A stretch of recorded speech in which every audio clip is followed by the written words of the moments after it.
Obviously, we talked to Tom about this, but how much does your heart just kind of hurt for Michael Penix, being that this is the second time this has happened to him, and he's having so much success this season thus far? Yeah, my heart breaks for Mike, his family. Just a tough deal. Yep. So, yeah, my heart breaks for him. All right, Zach, Matt. I guess just asking about Jack. Obviously, he's been in the program for a couple years now.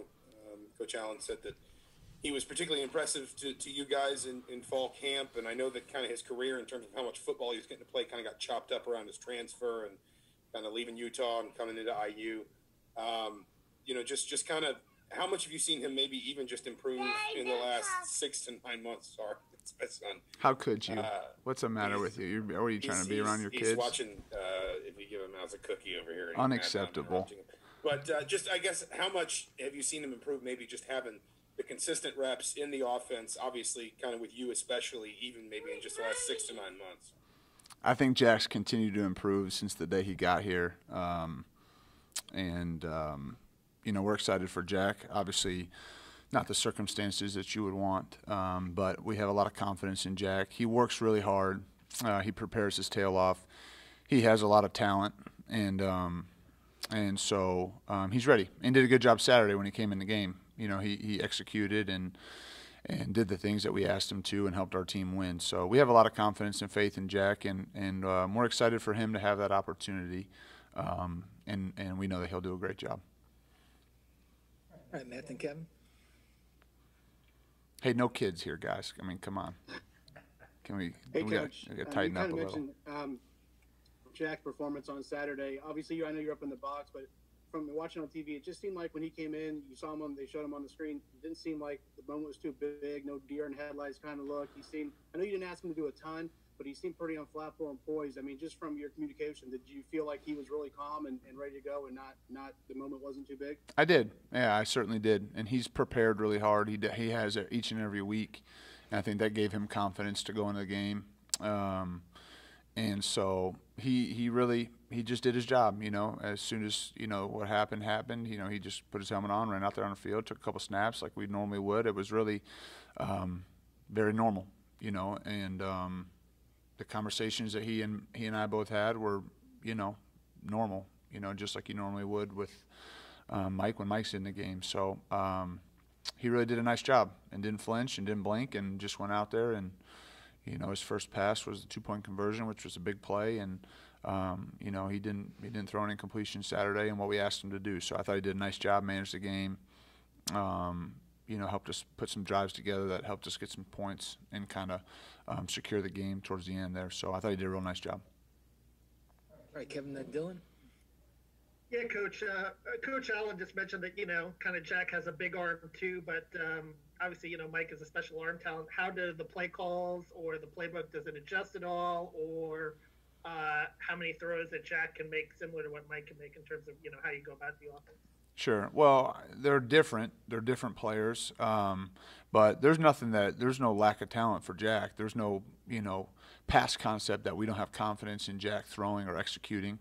I think what you do with each player that you have is you try to cater to what they like the best. And every quarterback that I've ever coached and ever been around, they each see the game a little bit differently. They each have certain plays that they understand or can read or have comfort, they're comfortable executing a little bit different.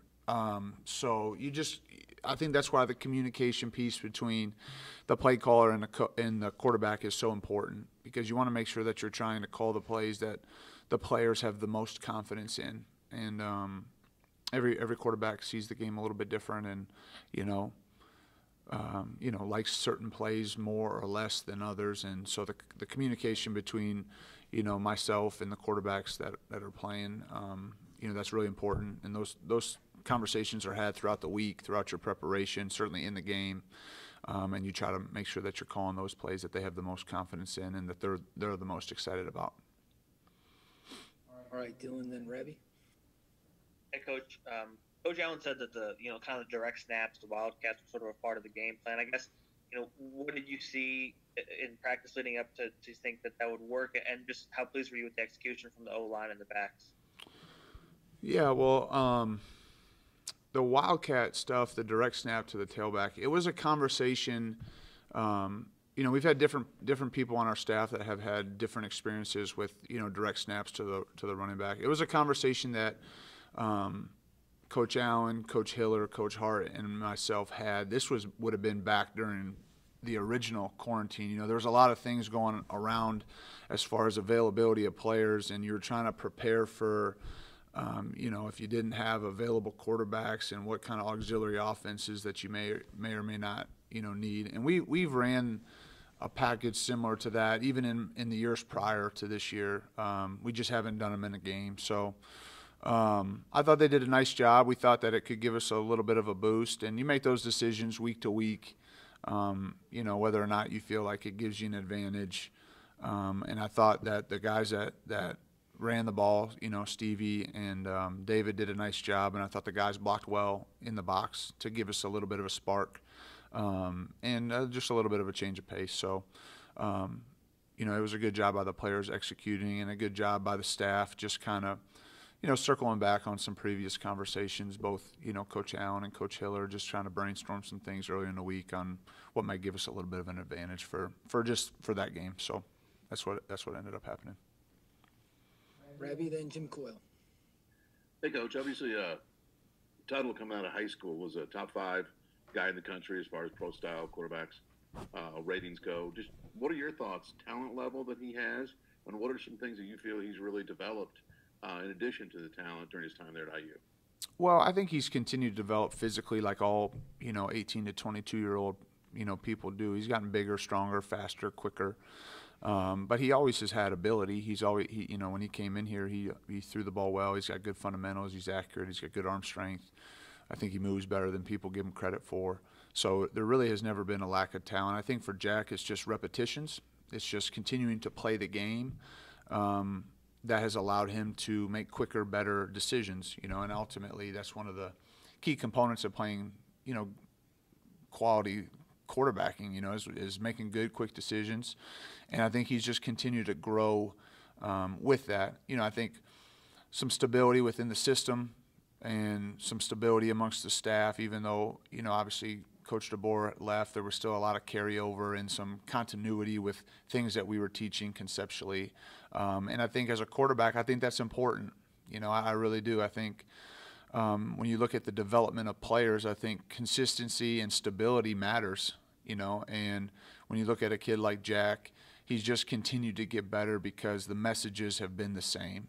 It's just constant reinforcement of the way you read coverages or read a play or execute a play. And over time, if you work hard and you're smart like Jack is, you get better. And I think he's done that since he's been here.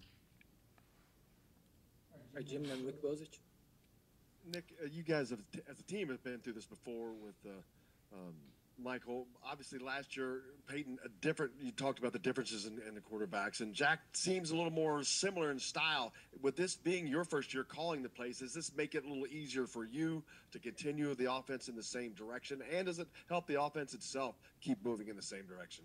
Yeah, I think so. And I don't think as I mentioned before, I don't think when Peyton went in the game that we just drastically changed what we did, but you cater it to the quarterback. What they feel most comfortable with.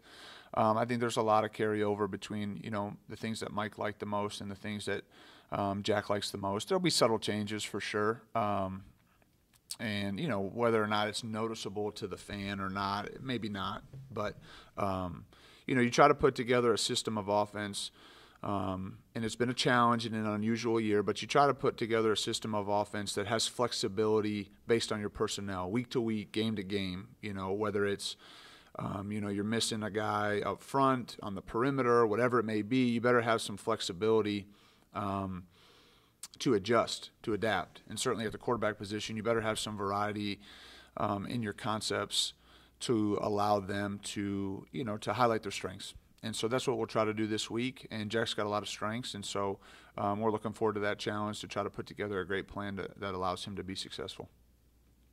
All right, Rick, and then Zach, last one. Yeah, Nick, with Jack moving to number 1, I guess Dexter Williams moves to the backup quarterback.